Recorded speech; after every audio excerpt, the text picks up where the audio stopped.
Assalamualaikum warahmatullahi wabarakatuh. Halo semuanya, perkenalkan nama saya Nurul Aulia Iskandar, NIM 52009111040 dari kelas Pancasila Arsitektur kelas C.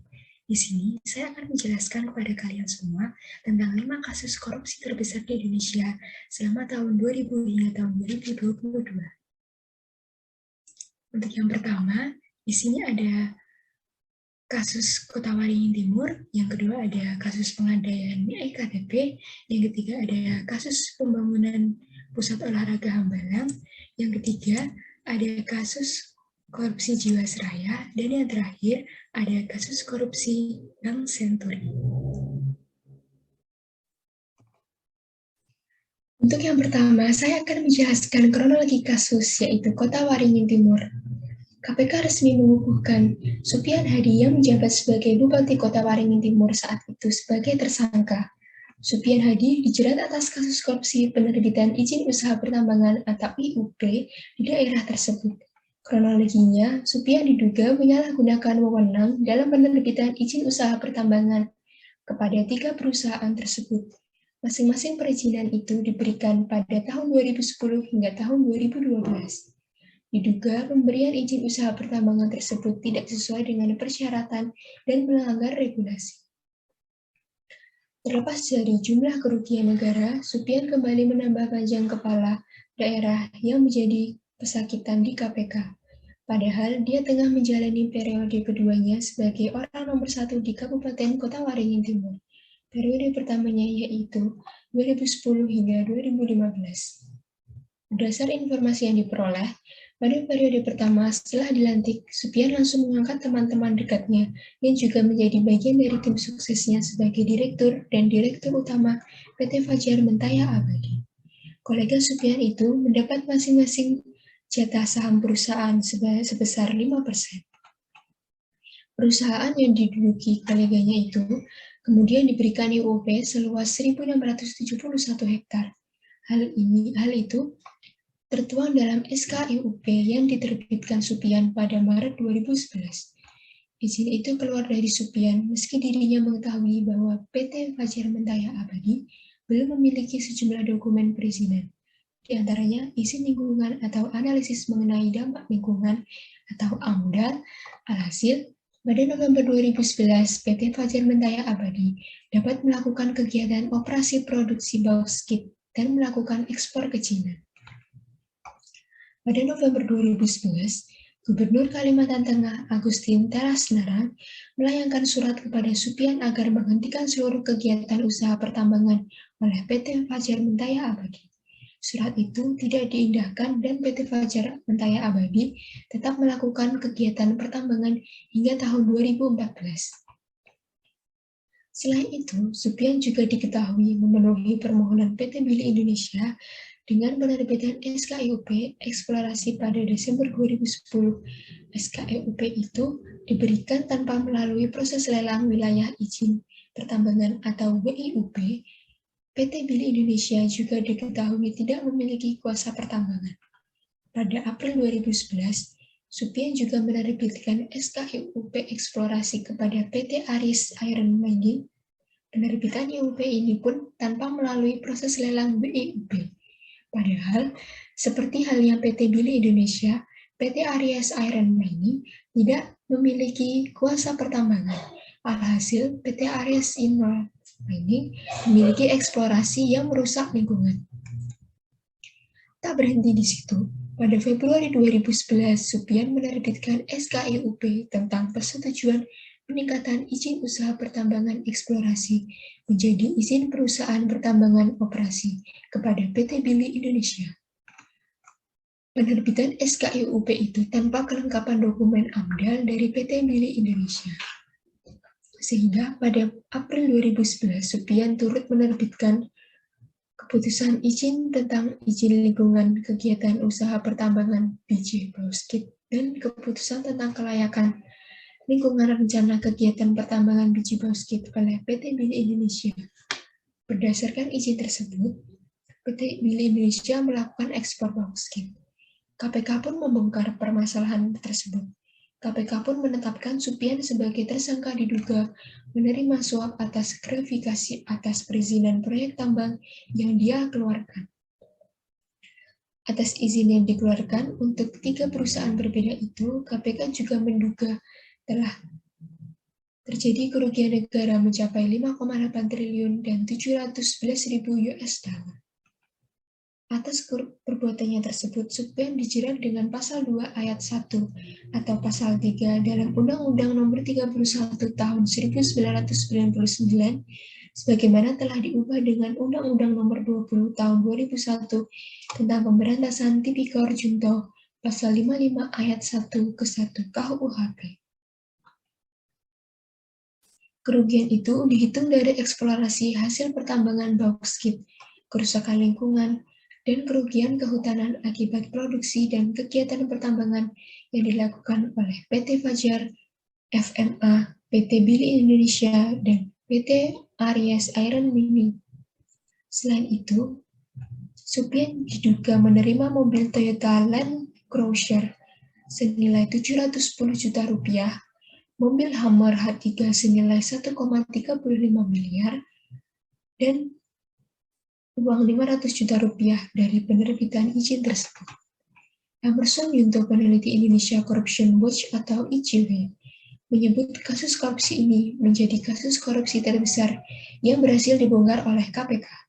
Atas penerbitan KIUP itu, KPK menduga Supian yang juga kader PDIP tersebut telah merugikan negara hingga 5,8 triliun dan 711.000 US dollar, setara dengan 9,9 miliar dengan asumsi kurs 14.000 rupiah.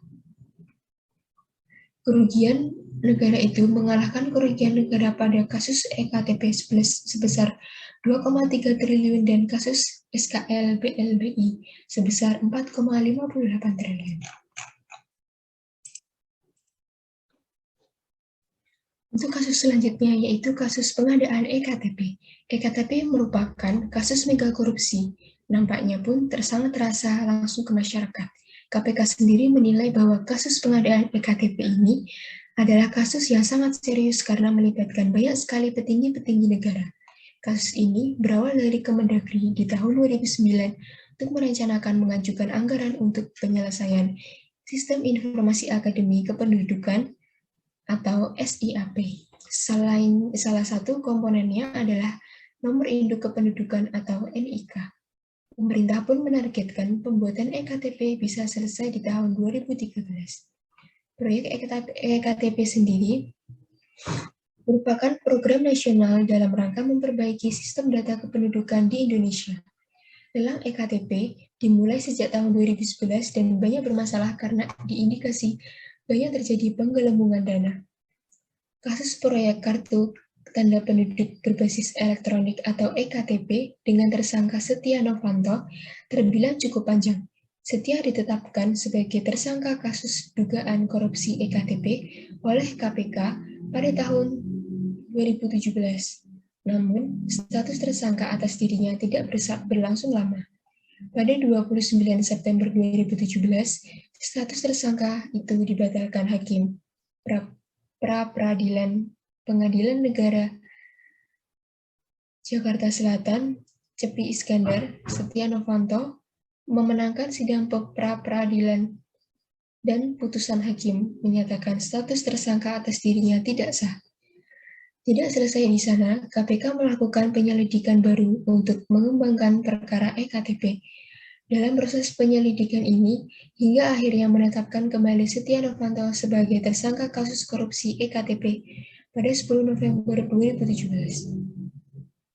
Setia pun kembali menggugat keabsahan kasus status tersangka atas dirinya untuk kedua kalinya. Pada Rabu 17 Desember 2017, sidang keputusan pra-peradilan Setia akan digelar. Sidang tersebut berpacu dengan sidang perdana pokok perkara Setia di Pengadilan Tindak Pidana Korupsi juga akan digelar di hari yang sama. Ketika hakim mengetok palu, memulai sidang perdana pokok perkara Setia, otomatis sidang pra-peradilan pun gugur. Di sini, Saya akan menjelaskan perjalanan kasus Setia Novanto. Yang pertama, pada 17 Juli 2017, KPK mengumumkan penetapan Setia Novanto sebagai tersangka kasus korupsi pengadaan EKTP. Pengadaan proyek itu terjadi pada kurun waktu 2011 hingga 2012.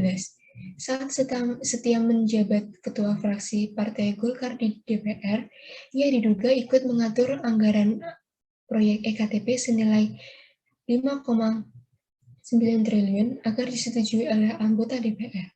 Selain itu, Novanto diduga telah mengodisikan pemenang lelang dalam proyek EKTP bersama pengusaha Andi Agustinus alias Andi Narogong. Setia diduga ikut menyebabkan kerugian negara sebesar 2,3 triliun rupiah. Pada 18 Juli 2017, Setia Novanto menggelar jumpa pers menanggapi penetapan sebagai tersangka.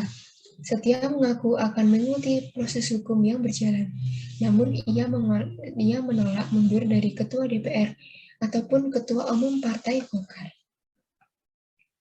Pada 22 Juli 2017, Setia Novanto hadir dalam satu acara dengan Ketua Mahkamah Agung Hatta Ali dalam proses sidang terbuka disertai politikus Partai Golkar Adi Skadir di Universitas 17 Agustus 1945 di Surabaya.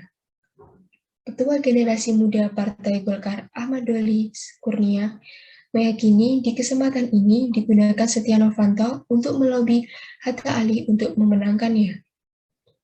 Namun, Hatta Ali menegaskan kehadirannya murni sebagai penguji. Golkar mencatat Doli Kurnia atas tudingannya ini.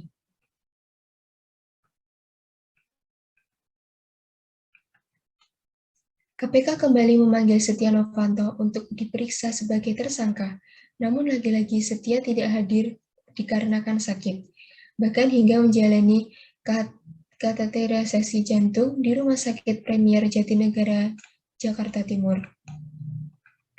Pada September 2017, sidang pra-peradilan Setia Novanto kembali berlanjut. Pihak Setia mengajukan bukti tambahan berupa laporan hasil pemeriksaan atau LHP dari BPK terhadap KPK pada tahun 2016.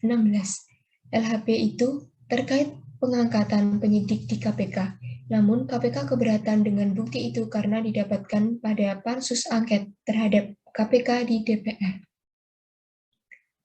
Pada 29 September 2017, setelah menjalani serangkaian sidang, Hakim Tunggal Cepi Iskandar mengabulkan sebagai permohonan Setia, menetapkan Setia sebagai tersangka oleh KPK dianggap tidak sah alias batal.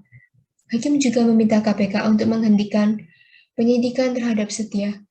Hakim Cepi beralasan penetapan tersangka Setia Novanto tidak sah karena dilakukan di awal penyidikan, bukan di akhir penyidikan. Hakim juga mempermasalahkan alat bukti yang digunakan KPK untuk menjerat Setia Novanto, sebab alat bukti itu sudah digunakan dalam penyidikan terhadap Irman dan Sugiharto, dua pejabat Kementerian Dalam Negeri yang sudah divonis pengadilan. Pada 5 Oktober 2017, KPK melakukan penyelidikan baru untuk mengembangkan perkara EKTP. Dalam proses penyelidikan, KPK meminta keterangan sejumlah pihak dan mengumpulkan bukti relevan. Dalam proses penyelidikan, Setia Novanto 2 kali tidak hadir untuk dimintai keterangan pada 13 dan 18 Oktober 2017 dengan alasan sedang ada tugas kedinasan. Pada 31 Oktober 2017, KPK menerbitkan sprindik atas nama tersangka Setia Novanto. Di perkara ini, Setia Novanto disangka melanggar Pasal 2 Ayat 1 Subsidiar, Pasal 3 Undang-Undang Nomor 31 Tahun 1999, sebagaimana telah diubah dengan Undang-Undang Dasar Nomor 20 Tahun 2001, Junto Pasal 55 Ayat 1 ke 1 Kitab Undang-Undang Hukum Pidana. Pada November 2017, KPK kembali menetapkan Setia Novanto menjadi tersangka EKTP. Pengumuman penetapan tersebut disampaikan oleh Wakil Ketua KPK Saud Situmorang di gedung KPK di kawasan Kuningan, Jakarta. Sebagai pemenuhan hal tersangka, KPK mengantarkan surat pemberitahuan dimulainya penyidikan atau SPDP kepada yang bersangkutan ke kediaman Setia. Pada 15 November 2017, KPK menjemput paksa Setia Novanto karena sudah 3 kali memangkir saat dipanggil KPK untuk dimintai keterangan. Pada 13 Desember 2017, sidang putusan pra-peradilan Setia Novanto akan digelar di Pengadilan Negeri Jakarta Selatan. Di hari yang sama, sidang perdana pokok perkara Setia juga akan digelar di Pengadilan Tindak Pidana Korupsi. Hakim Tunggal pra-peradilan Setia Novanto, Kusno, mengatakan gugatan Setia dinyatakan gugur saat hakim dimulai memeriksa pokok perkara kasus EKTP di Pengadilan Tipikor Pusat Jakarta. Dari beberapa pertemuan disepakati anggaran proyek EKTP sebesar 5,9 triliun. Sebanyak 51% dari anggaran tersebut, yaitu 2,6 triliun, akan digunakan untuk belanja modal atau belanja real proyek, dan sisanya 49%, yakni 2,5 triliun, akan menjadi bancakan. Rincian uang tersebut dibagikan kepada pejabat Kemendagri sebesar 7%, anggota Komisi DPR 5%, Setia Novanto dan Andi Narogong 11%, Anas Nazarudin 11%, serta 15% akan diberikan sebagai keuntungan pelaksana pekerjaan atau rekanan. Dalam persidangan yang digelar di Pengadilan Tindak Pidana Korupsi atau Tipikor Jakarta pada Kamis 29 Maret ini, jaksa menilai Setia Novanto memiliki peran penting dalam skandal korupsi yang merugikan negara sebesar 2,3 triliun. Ia dituding melakukan korupsi bersama 9 orang lainnya. Maka dari itu, jaksa menuntut majelis hakim untuk menyatakan Setia Novanto bersalah dalam perkara korupsi KTP elektronik dan menjatuhkan hukuman kurungan selama 16 tahun penjara dan denda sebesar 1 miliar, yang apabila tidak dibayar akan diganti dengan kurungan selama 6 bulan. Untuk kasus yang ketiga, yaitu kasus pembangunan pusat olahraga Hambalang. Dimulai pada tahun 2009, proyek ini mendapat arahan langsung dari Kementerian Pemuda dan Olahraga pada saat itu, Andi Malarangeng, yang menilai bahwa Indonesia perlu memiliki pusat pendidikan, latihan, dan sekolah olahraga berskala nasional. Proyek yang direncanakannya akan berdiri di Hambalang, Bogor, Jawa Barat, dengan anggaran bernilai 1,75 triliun rupiah. Karena itu dibabat habis oleh para oknum. Beberapa elit politik yang terlibat dalam proyek ini adalah Angelina Sondakh, Anas Urbaningrum, dan Andi Malarangeng. Disinyalir negara mengalami kerugian hingga 464 miliar. Selanjutnya, saya akan menjelaskan kronologi para oknum korupsi dalam proyek ini. Yang pertama adalah peran Anas Urbaningrum. Salah satu yang menarik perhatian publik saat itu adalah ketika mantan Ketua Umum Partai Demokrat Anas Urbaningrum dinyatakan sebagai tersangka dalam kasus ini. Keterlibatan Anas dalam kasus tersebut tidak terlepas dari pernyataan mantan bendahara Partai Demokrat Muhammad Nazarudin pada tahun 2011. Saat itu, Nazarudin tengah melarikan diri ke luar negeri usai ditetapkan sebagai tersangka dalam kasus korupsi proyek Wisma Atlet SEA Games di Jakabaring, Palembang, Sumatera Selatan. Setelah itu, Komisi Anti Rasuah mulai menyelidiki informasi tersebut dan menetapkan Anas sebagai tersangka pada kurun Februari 2013. Pada akhir September 2014, Anas pun menyatakan terbukti menerima gratifikasi 2,2 miliar rupiah dari PT Adikarya terkait dengan proyek Hambalang. Selain itu, Anas terbukti menerima gratifikasi sebesar 25,3 miliar rupiah dan 36.000 US dollar dari grup Permai yang dimiliki Nazarudin dan 30 miliar rupiah dan 5,2 juta US dollar dari Nazarudin. Anas juga terbukti menerima hadiah berupa Toyota Harrier seharga 670 juta rupiah serta gratifikasi lain senilai ratusan juta rupiah. Namun penggunaan uang untuk pencalonan itu dinyatakan tidak terbukti oleh majelis hakim pada tingkat peninjauan kembali atau PK. Pada tingkat PK, Mahkamah Agung menyunat vonis Anas menjadi 8 tahun penjara setelah divonis 14 tahun penjara di tingkat kasasi. Yang kedua adalah peran Andi Malarangeng. Selain Anas, kader Demokrat lainnya yang terseret dalam kasus ini adalah mantan Menteri Pemuda dan Olahraga Andi Malarangeng dan mantan anggota DPR Angelina Sondakh. Pada Juli 2014, Andi dihukum 4 tahun penjara dan denda 200 juta rupiah subsidi 2 bulan penjara karena dinilai terbukti memperkaya diri sendiri sebesar 2 miliar dan 550 juta US dollar. Andi pun telah bebas dari lapas suka miskin pada Jumat 21 April 2017 dan kini kembali bergabung di Partai Demokrat sebagai Sekretaris Majelis Tinggi Partai Demokrat. Yang ketiga adalah peran Angelina Sondakh. Angelina Sondakh divonis terbukti menerima suap 2,5 miliar dan 1,2 juta US dollar dalam pembahasan anggaran di Kementerian Pemuda dan Olahraga serta Kementerian Pendidikan dan Kebudayaan. Pada pengadilan tingkat pertama, Enji divonis 4,5 tahun penjara dan denda 250 juta. Namun, vonis itu bertambah berat pada tingkat kasasi ketika Enji divonis 12 tahun penjara dan denda 500 juta serta kewajiban membayar uang pengganti senilai 12,5 miliar dan 2,35 juta US dollar.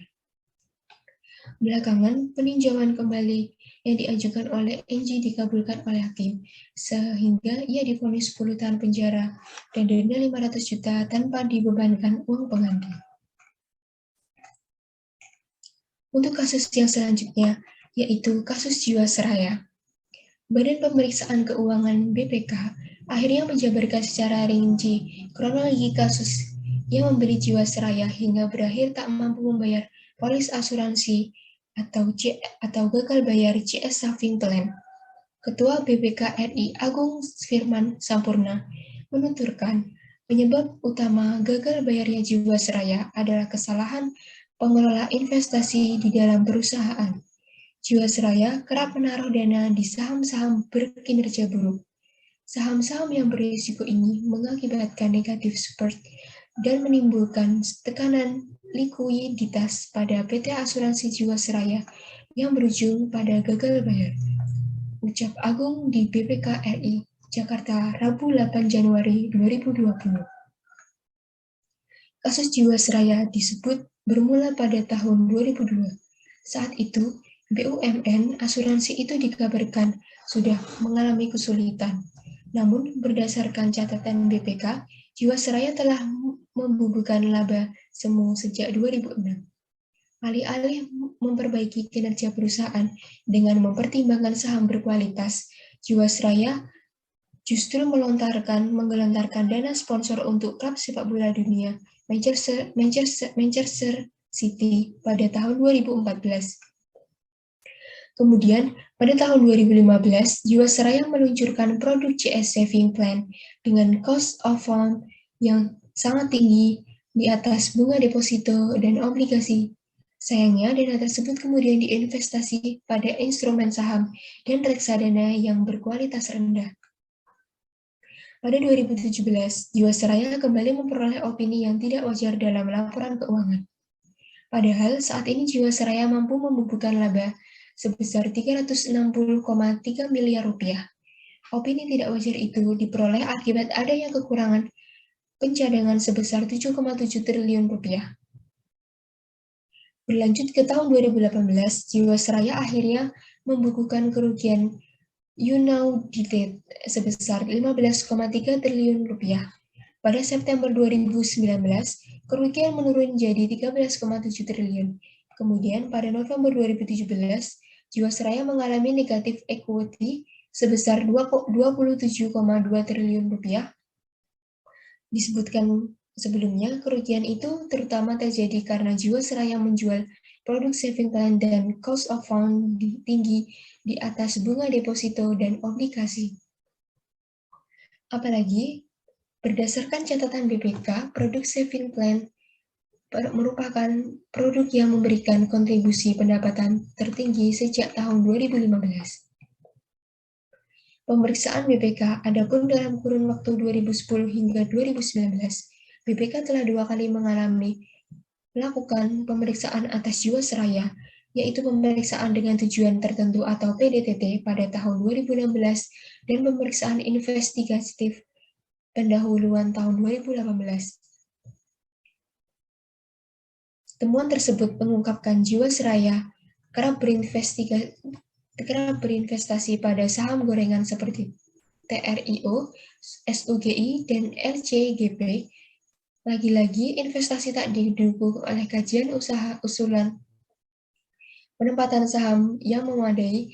Pada tahun 2016 pula, Jiwasraya telah diwanti-wanti berisiko atas potensi gagal bayar dan transaksi investasi pada PT Hanson Internasional. Ditambah Jiwasraya kurang optimal dalam mengawasi reksadana yang dimiliki. Jadi ini sudah dideteksi pada 2016 tutur agung. Pemeriksaan BPK tahun 2018 kemudian menindaklanjuti hasil temuan 2016 dan akhirnya BPK melakukan investigasi pendahuluannya dimulai pada 2018.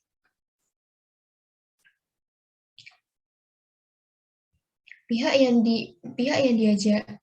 diajak berinvestasi saham oleh manajemen terkait transaksi ini adalah grup yang sama, sehingga ada dugaan dana perusahaan dikeluarkan melalui grup tersebut. Penjelasannya, paparnya, setelah investasi pada saham gorengan, kepemilikan saham tersebut melebihi batas maksimal di atas 2,5%. Saham-saham gorengan yang kerap dibelinya diantaranya adalah Bank BJB atau BJBR, Semen Batu Raja atau SMBR, dan PT PP Properti Tbk. Saham-saham gorengan tersebut berindikasi merugikan negara sebesar 4 triliun rupiah. Pada posisi per 30 Juni 2018, Jiwasraya diketahui memiliki 28 reksadana, dengan 20 reksadana diantaranya memiliki porsi di atas 90%. Sayang, Agung tidak menyebutkan nama 20 reksadana tersebut yang jelas sebagian besar reksadana berkualitas rendah. BPK menemukan indikasi kerugian negara sementara akibat penurunan nilai diperkirakan 6,4 triliun rupiah, ungkap Agung. Tahun 2019, lebih lanjut, BPK juga mendapat permintaan dari Komisi DPR RI dengan nomor surat PW/19166/DPR RI/11/2019 tanggal 20 November 2019 untuk melakukan PDTT lanjutan atas permasalahan itu.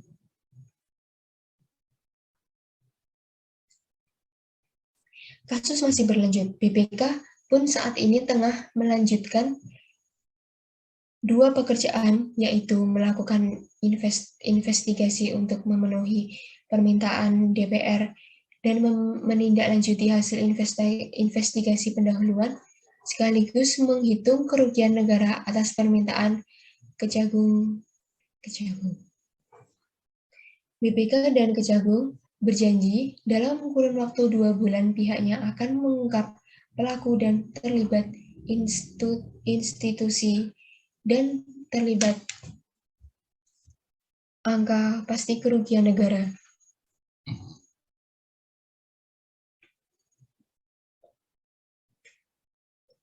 Empat terdakwa pada kasus ini, yaitu yang pertama, Hendrisman Rahim divonis yang diterima 20 tahun penjara, dan denda 1 miliar subsidi 6 bulan kurungan. Hendesman dinyatakan terbukti melanggar Pasal 2 Ayat 1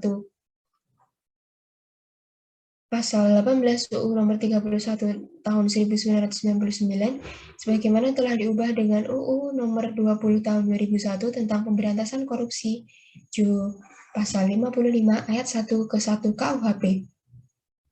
Yang kedua ada Hari Prasetyo, divonis dengan hari sama seperti tuntutan yang diajukan JPU, yaitu penjara seumur hidup dan denda 1 miliar subsidi 6 bulan kurungan.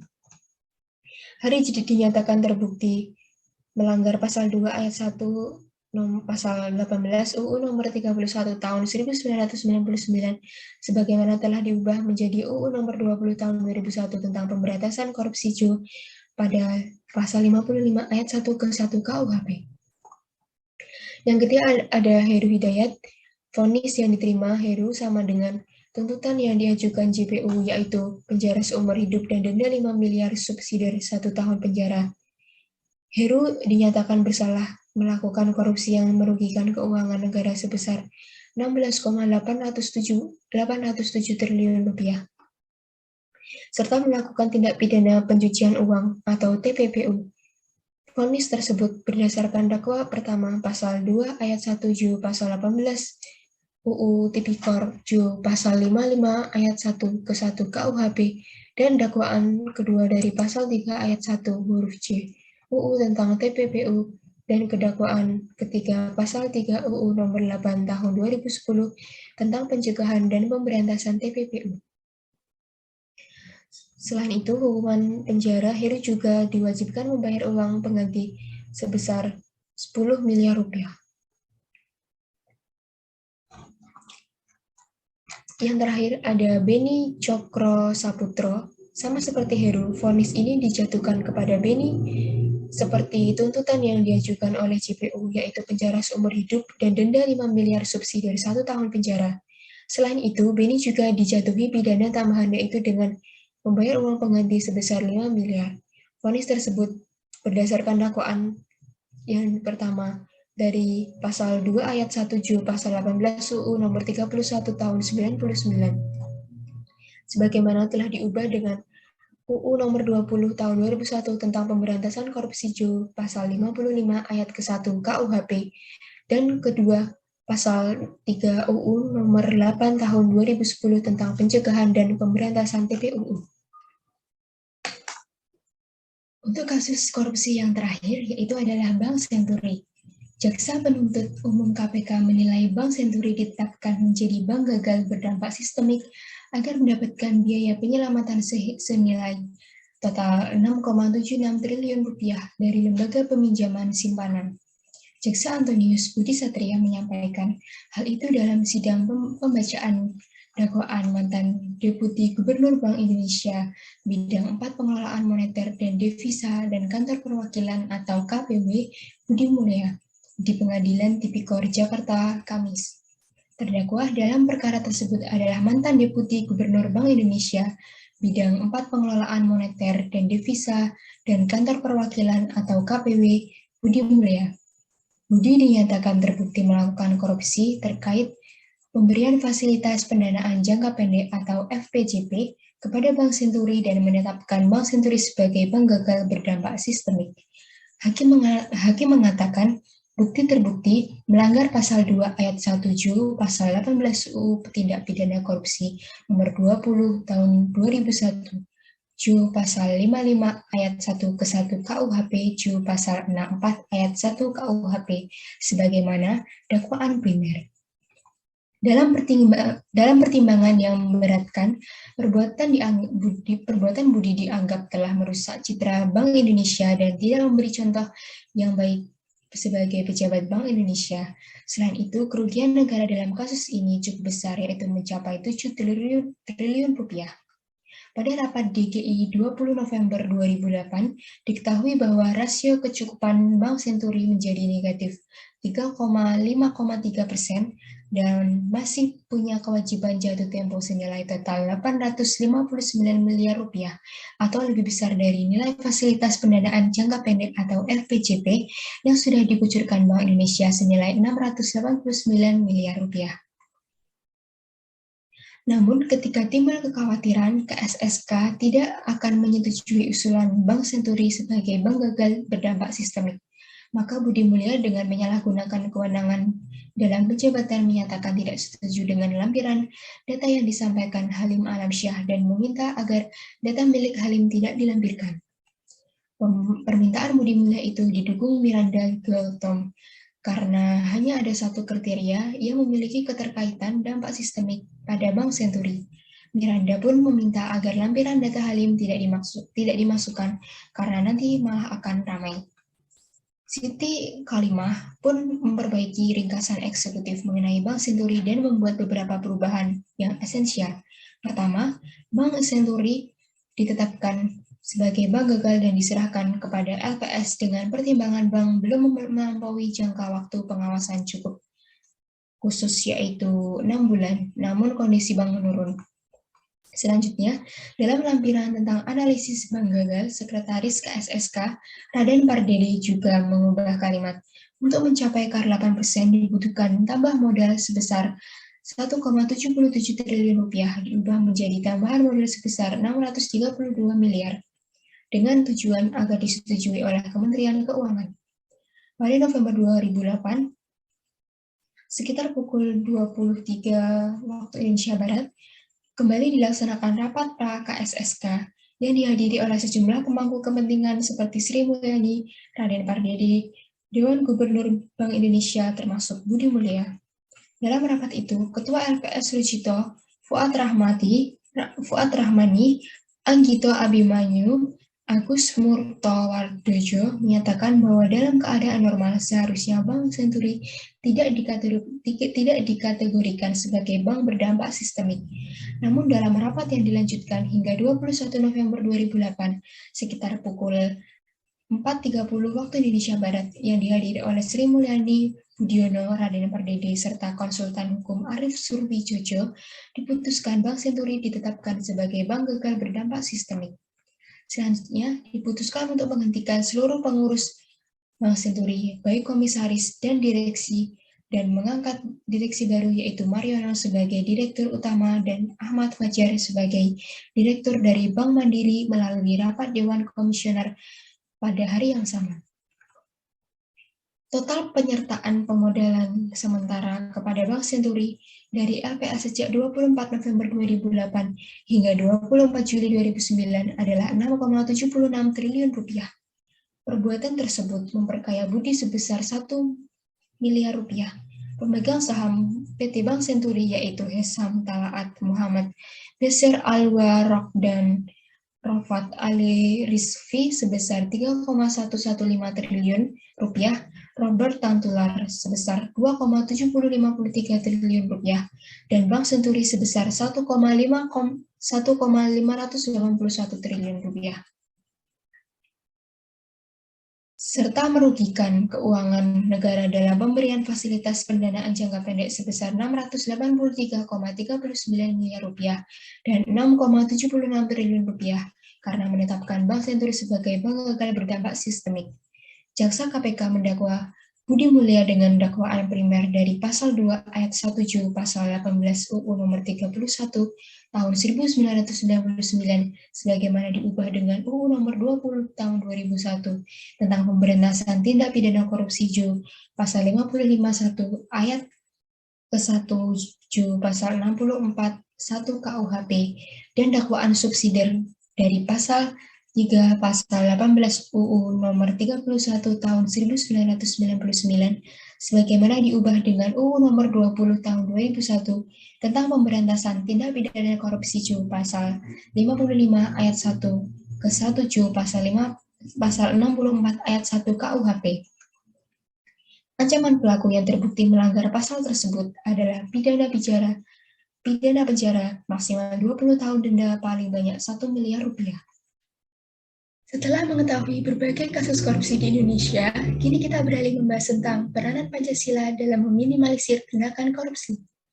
Pancasila merupakan sumber dari sumber hukum di Indonesia, menjadikan negara ini memiliki tingkat kemajuan, terutama tentang kesejahteraan ekonominya. Salah satunya untuk mempertahankan eksistensi negara Indonesia, yaitu tentang pemberantas korupsi yang merupakan suatu masalah yang masif di Indonesia, dampak-dampak korupsi yang menyentuh segala aspek, bahkan mengurangi implementasi dari sumber hukum Indonesia untuk melindungi hak-hak manusia seluruh masyarakat, khususnya hak untuk mendapatkan kesejahteraan, perlu sistem hukum yang dapat mengakomodasi suatu tindak pidana yang telah dianggap kejahatan luar biasa oleh pemerintah saat ini. Kebijakan berupa undang-undang tentang tindak pidana korupsi yang telah menyatakan adanya hukuman berat hingga hukuman mati untuk para koruptor. Maka dari itu, Pancasila dapat meminimalisir tindakan korupsi di Indonesia dari segi hukuman yang akan diberikan untuk membuat para masyarakat menjadi takut akan korupsi. Itu saja yang mungkin bisa saya sampaikan. Kurang lebihnya mohon maaf. Wassalamualaikum warahmatullahi wabarakatuh. Terima kasih.